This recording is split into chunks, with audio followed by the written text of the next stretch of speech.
Cube World 2.0, or whatever the full game release will be called, is coming soon to Steam.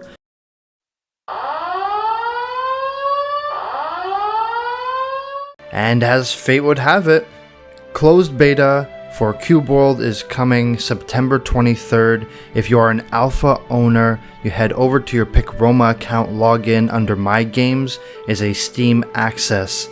There is a full game on my desktop right now, or well, an icon at least, that allows me to play a beta of Cube World after 6 years. Holy shit, yes! End of September, beginning of October, and there's a lot of changes happening. If you've been following Cube World, or you remember playing Cube World way back when, there's a lot of changes. Wally essentially said the game has been entirely remade from the ground up. I want to go over some of the main features and main changes that are coming up and things to be excited for, things that I'm excited for. This entire list is being compiled from a Reddit thread in the Cube World subreddit, so I take absolutely zero credit for any of this information. This is all from sources directly from Wale, or information and findings that were discovered from some of the underlying files in the game files. So, going over a few things, I think one of the biggest changes that I see here is actually one of the first ones, is that maximum power is now scaled to 20. This was a scaling from power 1 all the way to power 100 before. So your strength isn't affected, but the numbers are now scaled more accurately. So instead of having a power 98 item at level whatever 200 something, now you can actually have a power 18 item when you're closer, let's say, to 900, and it will have different scaling approaches, so I'm excited for that one. That looks really interesting. Some abilities, the mages having the laser beams with the wands, so looking forward to that. If you watch the 16-minute footage that Wale put out about a week ago, it shows that the player can use those laser beams of death that all the wizards and witches that had before, so really excited for that. Warrior got tweaked, Assassin got tweaked, Ninja got tweaked, Scouts, Snipers, Water Mage, Fire Mage, Berserkers, Guardians, so much got changed. One of the very new things that I don't think has been updated on this list is on September 15th, Wale tweeted out a short video of the Assassin skill Poison Vial. Basically, you throw a vial at the enemies or on the ground near you, and you poison them and deal area of effect damage. It looks so goddamn cool. You compare that with an invisibility skill, so you can actually go invisible, throw the vial, and just watch your enemies just melt away in poison. So really cool stuff there. From the land point of view, every land has been, or rather every area has been worked from the ground up. Previously, the size of every biome was 64 by 64 tiles, which was really big. It could sometimes take you 10-15 minutes to traverse across an entire biome. That's now brought down to 20 by 20, which is much smaller, and I think that will make a very quick ability to actually traverse between different biomes, in addition to the fact that you can actually fast travel, which is something that was implemented in the game in that the structures are there, but Cube World Alpha never actually had the teleporting ability, except when you died, because then you got teleported to them.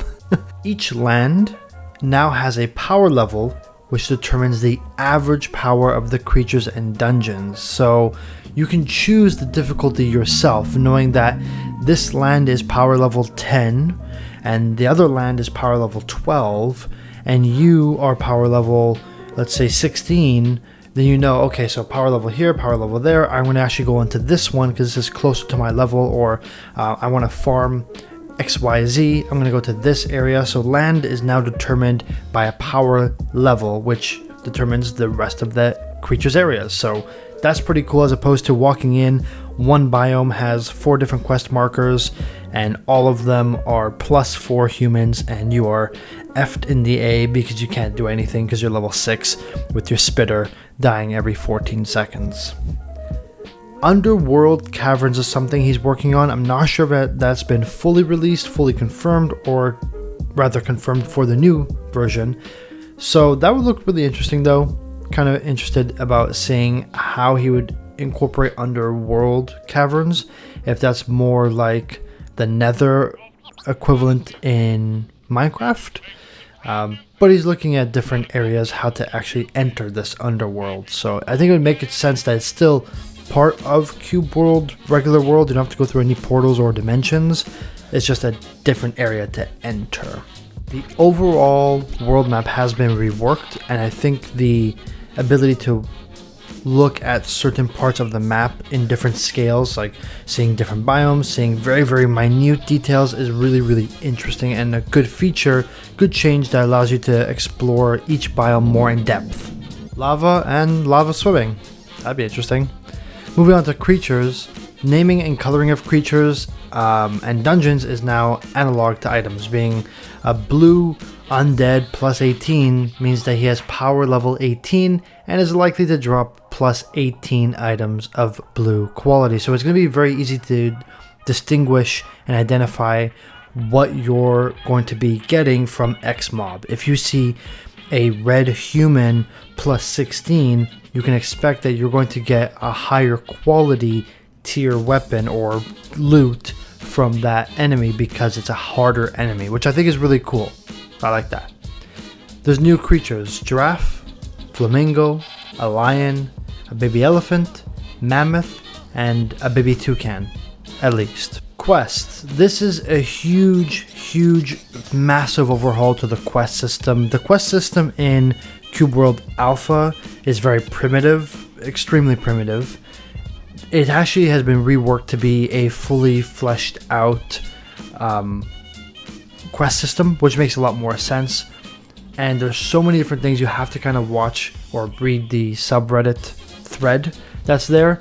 But to briefly go through them: global self-generating quest system, different quest type, quest log, different NPC behaviors and location variations. The quest systems is actually based on exploration. Quest items are put in a special inventory slot. If you find an enemy with an exclamation mark, attack him, you get the quest. So it's kind of like a random quest or unmarked quest. There's no quest givers. Quests are everything in the world. As soon as you walk into that biome, you know all the quests that are there, except for, again, those enemies with the little exclamation mark. Quests are levelless, so they're scaled individually to each player. So you can pick every single quest or any quest or no quest in the area, but they are levelless. So you don't have to be power 18 to do a quest. It's just, I want to do this quest and I'm power 2, go for it. There are things called grand quests, which are very special quests that location and rarity is indicated by different colored swords. So similar to our mobs right now, where there's common, that's white. Common, I meant to say easy is white, more difficult is blue, then you have orange, and then you have red tier enemies. I'm assuming grand quests will be in the same lineage, where you have easy, medium, hard, very hard. So that's going to be interesting. There's actually 5 quest rarities: normal, extraordinary, rare, epic, and legendary. So that was pretty close. There are factions now, quite a few: Steel Empire, Druids of Mana, Cult of Doom, Leaders of the Unholy Pact, Leaders of the Order of Light. 6th faction is a secret. The 6th faction will be a bad faction. They're mean pants. Airships are actually from the Steel Empire. In the 16-minute video that Wally released about the mage gameplay, you actually see part of the Steel Empire airships invading Cube World and then going away. So I guess you can actually fight them. Kind of cool. Now this is a big one. Adaption and platinum coins are going to be entirely removed. Instead, you can spend normal gold to upgrade your equipment multiple times up to your level. It does get more and more expensive with each upgrade, which makes sense, but that way you're actually able to keep your favorite weapons for a few more levels until you need to upgrade or it becomes too expensive. The new leveling system works without the power stat. I'm not sure how that works entirely, so that's going to be interesting. And I think with the power and non-power scaling in this new update, I think it makes sense that the HP and damage scaling is also changing to reflect more accurately. Like, you know, if you're quote-unquote power 1 and you're fighting a power 5 mob, there obviously has to be some scaling in terms of how much damage they do versus how much damage you deliver, which makes sense.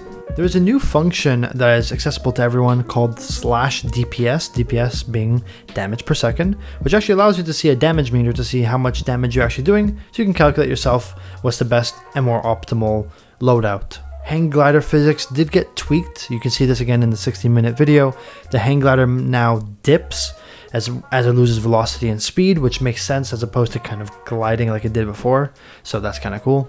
All saves will be wiped in the next update. A copy will stay in your game folder, however it will not be accessible anymore. If you have that world, that seed that was amazing, keep it in alpha. It will stay in alpha. It won't be able to transfer over. Maybe the seeds will work the exact same way and you can kind of recreate that world. I strongly doubt it because there is such a big overhaul to the biome system. But if you have a cube world that you love, share it in the comments below, share the seed, let us know what cool worlds you have.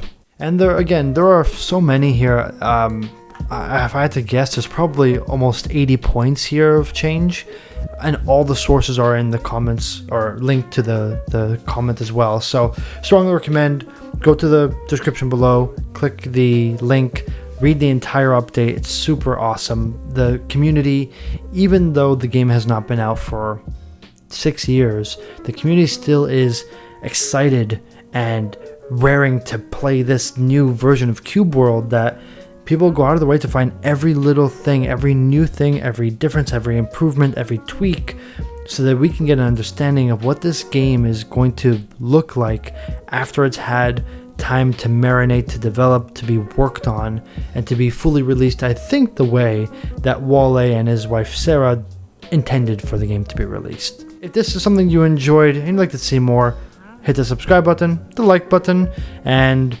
whatever else you do, you hit the bell icon or something to get notified, that stuff. You can do all that. And again, leave a comment below. Let me know if you found any really cool seeds in Cube World. Hey, let me know what your favorite thing you're looking forward to in the new Cube World. And before you say, well, it's the ability to play Cube World, I understand that. I mean, once you're actually in the game, what are you looking forward to the most? Me personally, I'm super looking forward to being the laser beam mage and just destroying enemies the same way they destroyed me. Although it got nerfed a little bit, I'm still excited to be a laser beam man. So, thanks for watching. Have a great day. Bye-bye.